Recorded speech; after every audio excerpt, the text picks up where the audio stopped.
For me personally, some of the biggest features that I was looking forward to for New World actually got delayed out of 2023 and have moved into 2024, which is a bummer, but it does set up 2024 to be one of the best years for New World and one of the best years that they've seen to date. So hello everyone and welcome to another New World video. My name's Brian if you happen to be new to the channel, and what we're going to be doing today is diving into, is New World worth it in 2024? And this should apply to both new players as well as players who maybe have fallen off and are trying to decide if they want to return. New World in 2023 released their first paid expansion, Rise of the Angry Earth, and I think that's been a really big success story for them, but it's not to say that it's all without issues. We still have problems, bugs, and some development creep that kind of pops up here and there. So it's the goal of this video is to get you educated on really the true story of New World, what you can expect, what you should be excited about, where you should perhaps maybe take a pause and decide whether to put your money in another bucket. And beyond your money though, it's really more a question of time. Is this game worth your time? And so that's what we're going to explore. So if you guys enjoy these kind of videos, hit that like button, subscribe for more content, and check the links in the description if you guys are interested in more video game coverage by me. Anyhow, without further ado, let's dive in. In 2024, New World is going to officially be fully into its second year of support. The developers have also committed to 10 years of support for this game, and you might hear that and be like, well, a lot of developers say that, and I agree. Like, that's one of the things that when it comes down to an MMORPG, it's truly about trust. Do you trust that the developers are doing what they say they're going to do? And over 2023, New World has got a lot of points in the positive trust column, but they've also had to do a couple withdrawals. I always kind of think of trust as kind of a bank aspect. You deposit trust and then you withdraw that trust when you're, making mistakes and things like that. We saw the same thing happen with Blizzard, lots of trust, but then over time they kept having their community withdraw that level of trust. I think 2023 was net positive for trust building and this game, but it didn't help that the end of the year was kind of saddled with a few different delays. Now, the delays are understandable. We're talking about a dungeon finder here.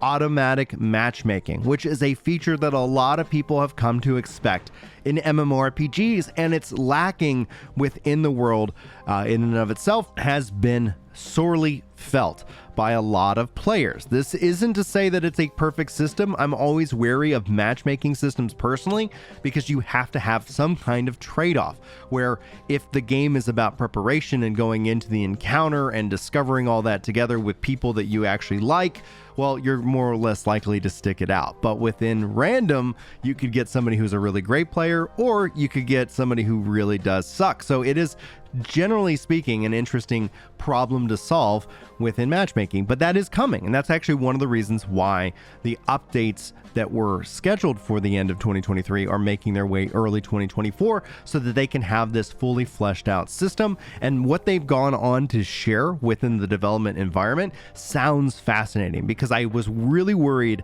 that we would lose player choice when it comes to the game and its content and how you set up your weapons, but matchmaking isn't going to do that. They've got a lot of tools so that way they can really decide and try to create the best matches possible. They've also changed the difficulty of the expeditions, aka the dungeons, where they have a story mode version and then 3 higher difficulty tiers, so you have a much more focused content and a much more focused community without having to spread them out too thin. But beyond dungeon finders, we know controller support is also on track for 2024, and this also leads into more speculation in theory that the game will be coming to consoles. Now, I do fall into that camp. Everything we're seeing, everything we're hearing seems to point in this direction, because they've already announced that the next MMO built on the same engine that this one is being built on is coming to consoles as well. So it just makes sense from a business perspective, from an education perspective, from a development perspective,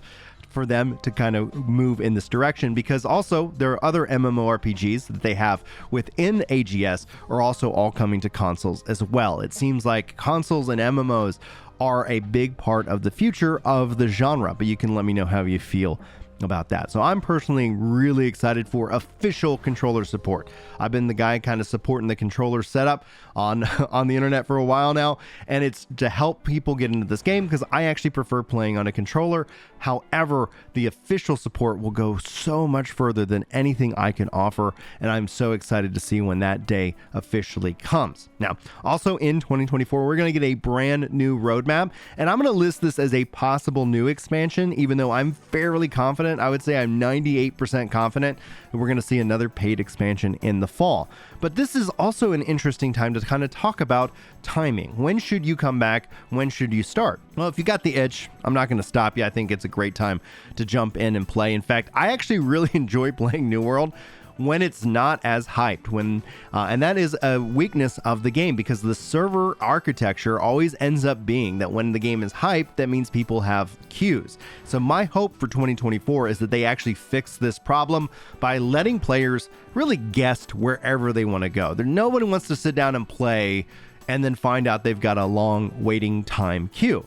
Those days have long passed, and the reason is because you have 1,000 other games that you can go play right now, and you don't have to wait in line. And I think that's essentially one of the things and one of the real realities of it. So that's something I'm personally looking forward to. They haven't announced anything on that officially, but I think that's why I end up gravitating towards playing when the game is in its quote-unquote off season. It's out of its hype season, because hype will always drive people back into the game, and then that cools off as people want to go play other games and take breaks. And that's a perfectly healthy kind of approach to the game design, especially when you have games that last as long as these do. But moving into it, we still will see a new roadmap with new features, and they're going to really focus in on kind of quality over quantity, and I support that. I think one of the things that the developers can really do well is quality updates without bugs and without issues. But that's something you need to be aware of too.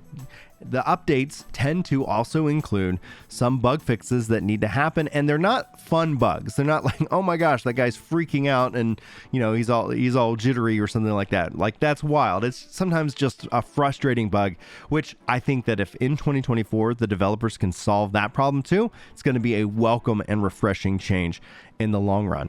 But it's not just about that. I also want to shout out the community of this game. There are amazing content creators, and I feel like I'm going to shortchange the list, but if I think of Danny, BDLG, Redbird, Baggins, Jay Oddity, Duke Sloth, there are so many great content creators, and I apologize for any that I didn't name just in that list alone.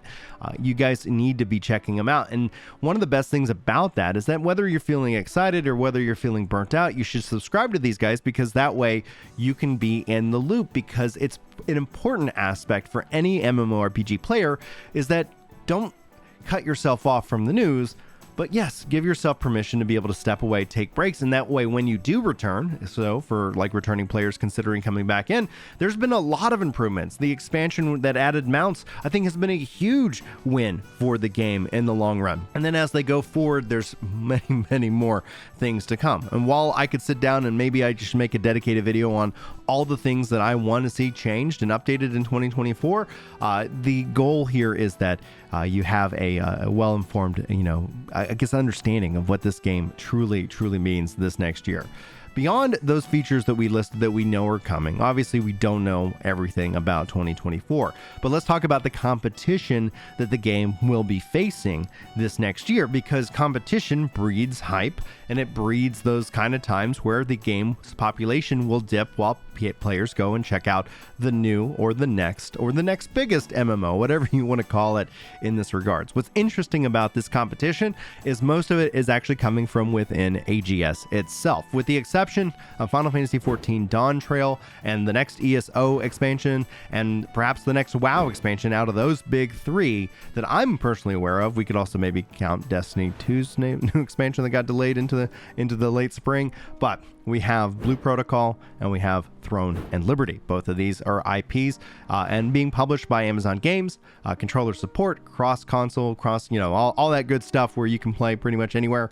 And those are on their way, but they're also on their way most likely in the spring, where New World's next expansion will be set up sometime in the fall. So whether you want to go jump into those different games at this time and then come and check out New World later, as sometimes over the summer with the summer Assembly Fair and the next expansion hype. Like, those end up being some interesting kind of timings, if I'm going to, you know, say that. I don't know if they're really trying to go with that, but it ends up being what it is. So overall, I think there's going to be some strong competition for the game. So if you don't like to wait in queues, it's going to be a perfect time for you to start or return to playing this game. But if you want to go follow the hype, that's also a perfect time too to come and check out New World when it exists as a part of the summer updates and into the fall. Now, I'll keep you guys up to date on the latest news. I'm going to keep working on my guides and trying to help as many players get in and enjoy the video games that they love as much as possible. I thank you guys so much for joining me. If you have any questions, sound off in the comments below. Jump into the Discord, get involved in the community if you want, and all the links again are below. Give me a shout over on Instagram as well. I do stand-up comedy, and I'm actually just launching a new stand-up comedy podcast that's going to be focusing on comedy and games, so hopefully you guys check that out as well. And without further ado, guys, I just wish you all the wonderful best. Happy holidays, happy new year, and yeah, hopefully I'll see you guys in the next video. But until then, take care.